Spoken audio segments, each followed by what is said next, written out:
पूरे प्रखंड में स्थित है शिक्षा संस्था पब्लिक स्कूल और विगत कई सालों से चला रहे हैं।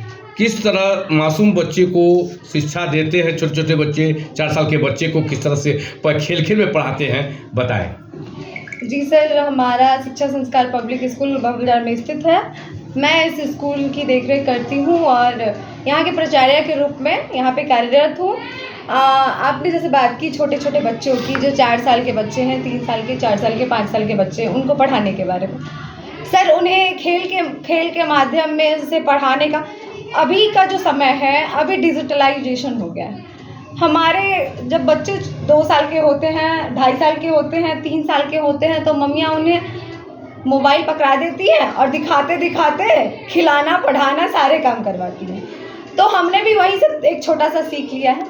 हमारे यहाँ डिजिटल बोर्ड अवेलेबल है और हम अपने यहाँ बच्चों को विजुअलाइजेशन के माध्यम से पढ़ाना सिखाते हैं। उन्हें पहले विजुअलाइज करवाते हैं सारी चीज़ों को और फिर उन्हें रीड करवाते हैं धीरे धीरे। इससे हमारा काम बहुत आसान हो जाता है और बच्चे अच्छे से समझ भी पाते हैं। चीज़ों को समझना, देखना, पढ़ना सब आसान हो जाता है। अभिभावकगण बच्चे को छोड़ देते हैं स्कूल में कि आप इसका देखभाल कीजिए, तो उसके पिताजी माँ बन के, बहन बन के, भाई बन के, इस तरह के आप लोग स्कूल में शिक्षा देते हैं बच्चे को, गाइडलाइन आप ही के इसमें रहते हैं, तो उसमें कितना आपको उसमें आप अपना योगदान देते हैं?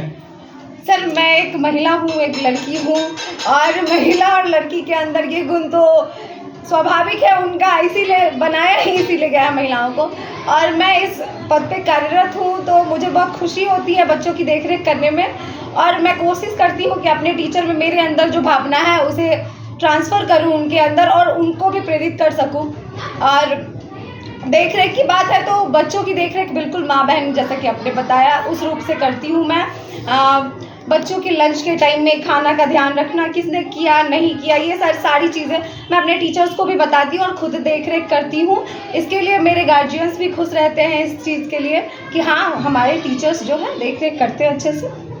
तो सर, इसके लिए संतुष्ट हैं बच्चे भी, मैं भी, और हमको भी खुशी होती है इस काम को करके। अभी देखा गया कि छोटे छोटे बच्चे में मतलब कि जो है संस्कार जो होता है, जो बड़ों का रिस्पेक्ट करना, ये लोग भूल रहे हैं। तो आपके स्कूल में बहुत चर्चित है कि बच्चों को संस्कार भी आप बच्चे को सिखाते हैं कि बड़ों को कैसे आदर करना चाहिए, कोई अतिथिगण आए तो उसको कैसे आदर करना चाहिए, रिस्पेक्ट करना चाहिए। इसमें सर हम सबसे आगे हैं संस्कार के मामले में, क्योंकि अभी जो आधुनिक युग आ रहा है, आजकल के बच्चे इस बात को समझ नहीं पा रहे हैं, अपनी संस्कृति संस्कार को भूलते जा रहे हैं। तो सर, इस पे हमारा विशेष फोकस है। छोटे बच्चों को विशेष रूप से सिखाते हैं हम लोग कि अगर आप सुबह उठते हैं तो चरण छूकर अपने घर के सभी बड़े लोगों का चरण स्पर्श करें, उसके बाद अपने कार्य को शुरू करें, ब्रश करना, नहाना धोना। तो इस चीज़ के लिए भी सिखाते हैं स्कूल में आके। उसके बाद आपसे बड़े जितने भी लोग हैं, टीचर्स हैं, आपके सीनियर्स हैं, अगर वो आपके सामने आते हैं तो खड़ा होकर उन्हें मान सम्मान देना, आदर सत्कार करना। उसके अलावा सर, समय समय पर हमारे यहाँ फंक्शंस होते हैं, कार्यक्रम किए जाते हैं, उसमें संस्कृति के बारे में भी बताते हैं सर।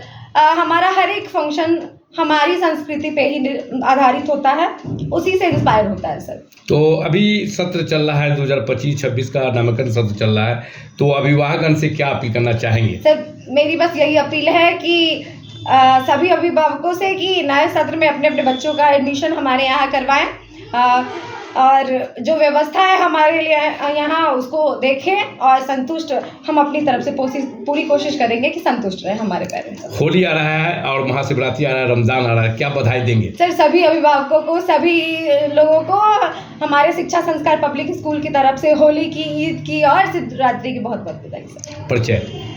सर, मेरा नाम प्रज्ञा पुष्पम हुआ, मैं शिक्षा संस्कार पब्लिक स्कूल की प्राचार्य हूँ।